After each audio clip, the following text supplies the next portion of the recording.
Hey folks, I'm Walter, your travel agent, and I thought this comment was very interesting that this person on Twitter refuses to try Virgin Voyages because they don't have what he considers a proper drink package. He just wants one of those packages where you just pay the cruise lines often way too much money so he doesn't have to think about his drinks. You know, most people don't do the math and realize that it's a big money maker for the cruise line because y'all just go ahead and get that drink package, you don't think about it, and you may end up drinking about half of what you thought you paid for, and then the cruise line's like, thank you very much for your money.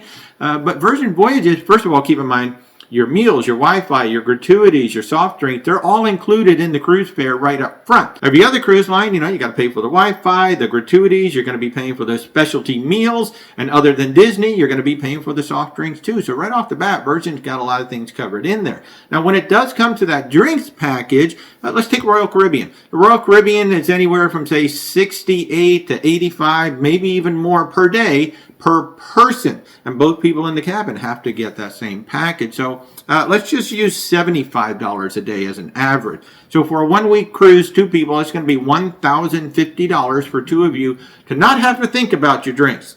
And let's just use about a $12 average for a drink. That's going to be 87 drinks for the entire week that the two of you have to drink just to break even. Just to break even with that $1,050, or it's about 12 and a half drinks per day. Now, keep in mind, most of the beers are going to be much cheaper than that. So you got to drink a heck of a lot more beer, you know, probably well over 100 beers just to even break even.